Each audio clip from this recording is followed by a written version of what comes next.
इस वक्त हम मौजूद हैं भारतीय कृषि अनुसंधान संस्थान के भीतर और आपको बता दें कि इस साल वो फार्मूला जो पराली को खाद में बदल देता है, काफ़ी इसके लिए मांग की जा रही है। ना सिर्फ दिल्ली में यहाँ की सरकार इसे अलग अलग खेतों में छिड़काव करवा रही है, बल्कि अन्य राज्यों से भी किसानों ने इसकी डिमांड की है। हमारे साथ जो वैज्ञानिक हैं पूसा इंस्टीट्यूट के, वो जुड़ गए हैं बातचीत करने के लिए। लेकिन उससे पहले यहाँ पर आप देख सकते हैं कि बड़ी तेज़ी से इस बायो डीकम्पोज़र को तैयार करने की प्रक्रिया यहाँ पर चल रही है। ये वही कैप्सूल है जिसे बायो डीकम्पोज़र में तब्दील किया जाता है और ये इस रूप में, ये आप जो बॉटल देख रहे हैं, ये बायो डीकम्पोज़र इस तरह से बनकर तैयार हो जाता है। हमारे साथ लिवलीन जी हैं, प्रधान वैज्ञानिक हैं पूसा इंस्टीट्यूट में। मैम, किस तरह से आप लोग बायो डीकम्पोज़र तैयार कर रहे हैं? और इस बार तो मांग बढ़ गई होगी। पिछली बार दिल्ली में 2000 एकड़ इलाके में छिड़काव हुआ, इस बार तो 4000 एकड़ से ज़्यादा इलाके में छिड़काव होना है। जी हाँ, 4000 एकड़ का मांग आया है, लेकिन आप जानते हैं हम तो रिसर्च इंस्टीट्यूट में इतनी प्रोडक्शन नहीं कर सकते। फिर भी हम कोशिश कर रहे हैं कि दिल्ली की सारी मांग को पूरा करा जाए। इसके अलावा हमने 10 से 12 कंपनीज़ हैं जिनको हमने लाइसेंस दिया है, वो भी बड़ी तेज़ी से प्रोडक्शन कर रही हैं और अभी हम अपनी वेबसाइट पे भी डाल देंगे उन कंपनीज़ के नाम, जिससे जिसको भी लेना है वो डायरेक्टली भी उनसे ले सकते हैं। और साथ ही साथ इस बार कितना आप लोग प्रोडक्शन कर रहे हैं, दिल्ली ही नहीं बाकी राज्यों के हिसाब से? और ये जानना बेहद ज़रूरी है कि कौन कौन से राज्य हैं जो संपर्क कर रहे हैं आपसे? सबसे पहले तो अपने मुख्य जो 2 राज्य हैं, हरियाणा और पंजाब, यहाँ दोनों राज्यों के सरकार ने हम लोगों से संपर्क किया है और हरियाणा में 1 लाख एकड़ की रिक्वायरमेंट आई है और पंजाब में 3000 ट्रायल्स के। इसके अलावा पंजाब में कुछ संस्थाएं हैं जैसे पेप्सिको और 2-3 दीपाल्या वगैरह, इन लोगों की भी 25,000 एकड़ के लिए हमारे पास डिमांड आई हुई है, जो हमने पूरी कर दी है उनकी तो।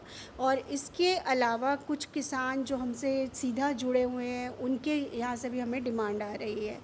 इसके अलावा जितने भी हमारे केवीके हैं, KVK Abohar, KVK Ludhiana, KVK उज्जवा के, यूपी के सारे केवीके, सब ने हमारे से डिमांड और हमने उन सबको जो है कैप्सूल्स टाइम से पहुंचा दिए हैं। बस केवल उनको घोल तैयार करना है और उसका छिड़काव करना है। बिल्कुल, तो यहाँ पे हम तस्वीरों के ज़रिए भी आपको बताते हैं कि इस तरीके से इस फार्मूले को तैयार किया जाता है। यहाँ आप गुड़ देख रहे हैं, यहाँ बेसन देख रहे हैं, एक छोटा सा आप यहाँ वज़न मापने की मशीन देख रहे हैं। इस विधि को हम समझना चाहें तो हमारे साथ प्रधान वैज्ञानिक वाईवी सर हैं। सर, ये बताइए कि क्या यहाँ पे आप लोग तैयारी कर रहे हैं और किस तरह से ये फार्मूला तैयार किया जाता है? ये कैप्सूल तो आपने देखे, ये कैप्सूल हैं। 4 कैप्सूल से हम 25 लीटर घोल बना सकते हैं और वो 25 लीटर घोल 1 हेक्टेयर या 2.5 एकड़ क्षेत्र के लिए पर्याप्त होता है। पराली हो या कोई भी अवशेष हो, गन्ने की फसल का अवशेष हो, उसको गलाने के लिए पर्याप्त होता है। तो पहले हम कैप्सूल से 25 लीटर घोल बनाते हैं, उसके बाद उसको खेत में स्प्रे करते हैं। यदि हम अभी धान की बात करें तो धान की कटाई के तुरंत बाद उसका स्प्रे कर देना चाहिए। 1 एकड़ के लिए 10 लीटर और 1 हेक्टेयर के लिए 25 लीटर घोल लेते हैं और 1 एकड़ में 200 लीटर पानी और 1 हेक्टेयर में 500 लीटर पानी में मिला के उसको स्प्रे कर देते हैं। और स्प्रे करने के बाद कोशिश करनी चाहिए कि जल्दी से जल्दी उसको मिट्टी में मिला दिया जाए। इसके लिए रोटोवेटर या डिस्क हैरो का प्रयोग करके उसको खेत में जुताई कर देते हैं। सर, पिछली बार दिल्ली में ये प्रयोग हुआ और सरकार ने कहा कि काफ़ी सफल प्रयोग है, खाद में तब्दील हो गई पराली। अन्य राज्यों की दिलचस्पी की वजह क्या आपको नज़र आए? क्यों वहाँ के जो किसान हैं, वहाँ की जो कंपनियाँ हैं जहाँ पर पराली होती है, वो संपर्क कर रही है पूसा इंस्टीट्यूट से? क्या वो भ्रम या फिर जो घबराहट थी वो दूर हो गई है?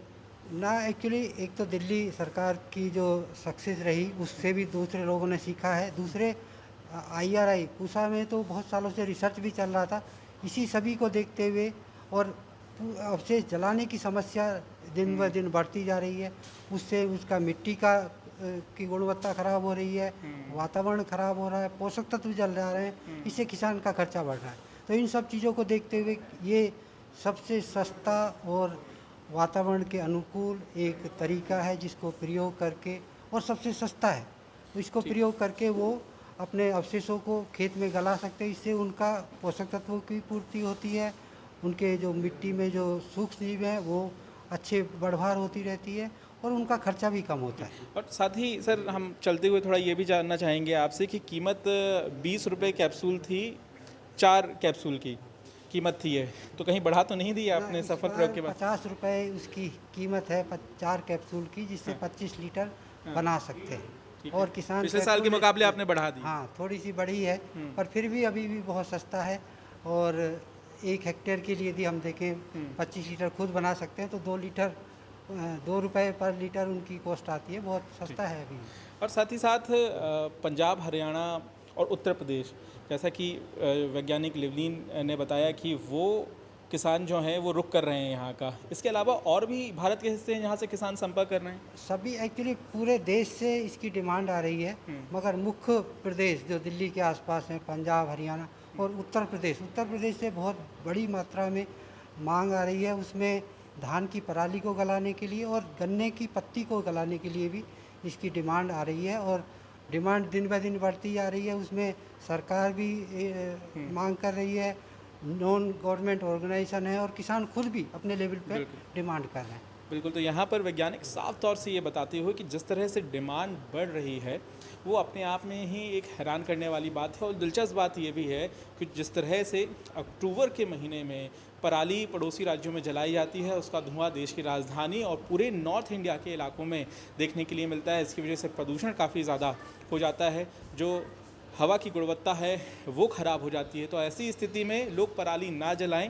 पूसा इंस्टीट्यूट ने ये बायो डिकम्पोज़र तैयार किया। दिल्ली सरकार ने जो दिल्ली के किसान हैं उनके लिए एक मुफ्त योजना का ऐलान किया था। पिछले साल 2000 एकड़ में इसका छिड़काव किया गया। जब ये पूरा प्रयोग सफल हुआ तो अब पूसा इंस्टीट्यूट जो है वो अपनी तैयारियों को भी बड़े तरीके से अंजाम दे रहा है। इसका जो प्रोडक्शन है वो बढ़ा दिया गया है, और अब देखना ये होगा कि अगर पड़ोसी राज्य के किसान इसमें दिलचस्पी दिखा रहे हैं तो क्या इस साल पराली जलाने की समस्या से निदान मिल जाएगा।